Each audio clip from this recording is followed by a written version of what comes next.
Can I set up Google My Business without an address? Or if I use my personal address, will I get a bunch of business marketing flyers and crap in the mail, phone calls, etc.? Or does Google keep my business address, phone, etc. private from telemarketers? Okay. No. First of all, yes, you need a physical address to set up a My Business page, which would be, again, a local page. You have to have a physical address for that. If you use your own address, then yes, you're going to, and there's no sense of having a Google local page unless you're trying to rank in maps. And if you're going to try to rank in maps, then you're going to need to build citations. And citations are business directory listings. And so yes, while you can opt to omit your physical address for some local pages, Google local pages, depending on your business type. If you're a service provider, for instance, a plumber, and you provide services at the customer's location, then you can choose to have your address hidden in Google Plus Local, in the Google Local page, the Maps page. You can choose to have your address hidden, and it will just give the phone number and the city, but not the actual street address, and then it will give you a link to the website. But if you're trying to, if you have customers come to your location, like a point of sale, for example, then you have to display your address. You can't get away from that, or you'll violate terms of service and you can get your page shut down. Okay, and so either way, even if you have a service type business where you provide services to the customer at the customer's location, and you opt to hide your physical address from the listing, which you can do, then in order for you to rank in maps, which is ultimately what you should be trying to do anyways, you're going to still need to build local business directory listings or in business directory listings. So like Yelp and Yellow Pages and Angie's List and Judy's Book and Brown Book, all those different ones, right?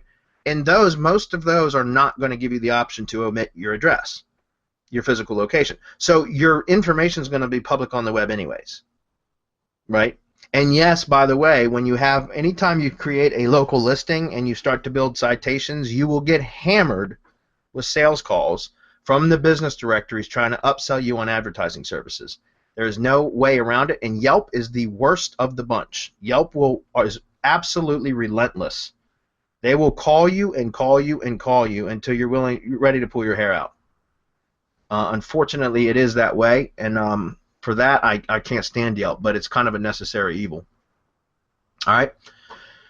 Can I use a call tracking number or a Google Voice number as my business phone number in my Google My Business listing and citations I will create? I would recommend doing a tracking phone number, but not a Google Voice phone number. Yes, you can do it, but the problem is what happens if Google ever decides to terminate your account for something? Then you've just lost the phone number. At least with the tracking number that you're paying for, it's very unlikely that it would ever get terminated because as long as you're paying for it, you should be able to keep it. So I recommend using a virtual phone number and not a Google My Voice number. Again, you can, but I don't recommend it. How many citations and how quickly can I build citations? I see Fiverr gigs. Don't do Fiverr gigs for citations. There are such better services out there. Adam, if you can get the links ready, Marketer Center is, if you're on a budget, is a great service. Andrew's Sherher, he's a great dude. He's got a really good citation building service for people that are on budgets. It's also for people that want to white label and resell citation building services. You can do that with him. If you want the Lamborghini or the Ferrari of citation building services, go to Loganix. That's semanticmastery.com/Loganix, Loganix. And they are hands down the best citation service I've ever seen, that I've ever used, and I've used just about every citation service you could imagine. Okay? Same thing for map citations. How many and how quickly then, plus do you run them through an indexer? Yeah, I always run all citations through an indexer. Map citations would be pretty much the same. I'm not sure what you mean by that exactly. Note my niche is to truck finance with the biggest keyword gets 1,000 searches a month and the rest of the money keywords between 100 and 800 searches. Okay. Should I suggest just hitting all my citations and map citations after they're created with GSA directly? I know I should probably do FCS contextuals first, but I am broke and would be using $15 SEO clerk Fiverr gigs to blast them. Again, don't recommend that. If you're going to do that, I would only do those to the no-follow citations. I would sort them by follow and do follow, the ones that have links pointing to your money site, and only do those types of spam gigs to your, and to be honest with you, I wouldn't even do that. Because you got to treat those citations, guys, as tier 1 branded properties, right? Because they got your brand on them. So I treat, I don't spam those directly. I'll do another tier first and then spam that tier, the second tier. But you want to try to keep those kind of clean. Yeah.